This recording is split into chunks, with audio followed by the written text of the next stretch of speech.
Charlie and the Chocolate Factory by Roald Dahl, Chapter 2. Chapter 2. Mr. Willy Wonka's Factory. In the evenings, after he had finished his supper of watery cabbage soup, Charlie always went into the room of his 4 grandparents to listen to their stories and then afterwards to say good night. Every one of these old people was over 90. They were as shriveled as prunes, as bony as skeletons, and throughout the day, until Charlie made his appearance, they lay huddled in their one bed, 2 at either end, with nightcaps on to keep their heads warm, dozing the time away with nothing to do. But as soon as they heard the door opening and heard Charlie's voice saying, "Good evening, Grandpa Joe and Grandma Josephine, and Grandpa George and Grandma Georgina," then all 4 of them would suddenly sit up, and their old wrinkled faces would light up with smiles of pleasure, and the talking would begin, for they loved this little boy. He was the only bright thing in their lives, and his evening visits was something they looked forward to all day long.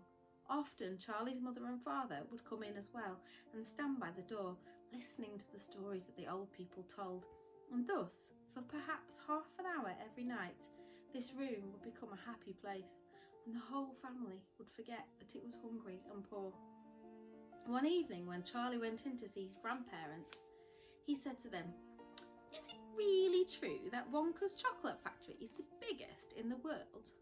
"True!" cried all 4 of them at once. "Of course it's true! Good heavens, didn't you know that? It's about 50 times as big as any other. And is Mr. Willy Wonka really the cleverest chocolate maker in the world?" "My dear boy," said Grandpa Joe, rising himself up a little higher on his pillow, "Mr. Willy Wonka is the most amazing, the most fantastic, the most extraordinary chocolate maker the world has ever seen. I thought everybody knew that." "I knew he was famous, Grandpa Joe, and I knew he was very clever." "Clever!" cried the old man.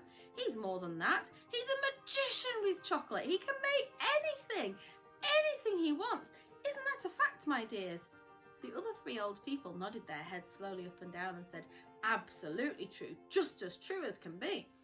And Grandpa Joe said, "You mean to say I've never told you about Mr. Willy Wonka and his factory?" "Never," answered little Charlie. "Good heavens above, I don't know what's the matter with me." "Will you tell me now, Grandpa Joe, please?" "I certainly will. Sit down beside me on the bed, my dear, and listen carefully." Grandpa Joe was the oldest of the 4 grandparents. He was 96 and a half, and that is just about as old as anybody can be. Like all extremely old people, he was delicate and weak, and throughout the day he spoke very little. But in the evenings, when Charlie, his beloved grandson, was in the room, he seemed in some marvellous way to grow quite young again.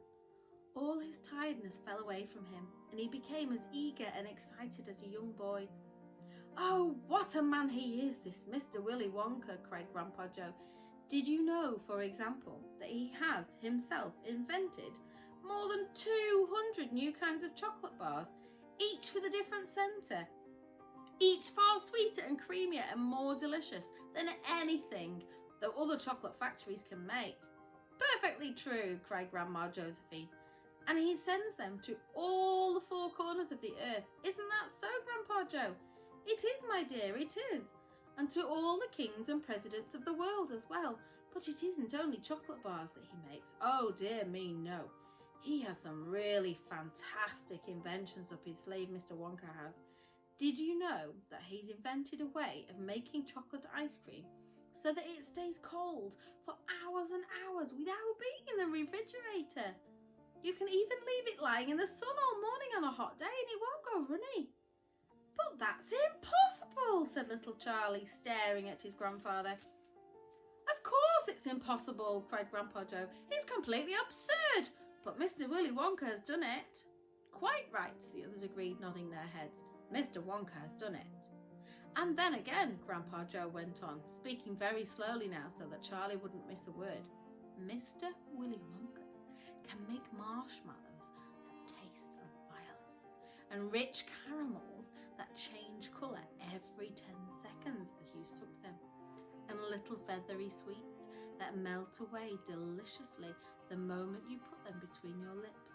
He can make chewing gum that never loses its taste, and sugar balloons that you can blow up to enormous sizes before you pop them with a pin and gobble them up.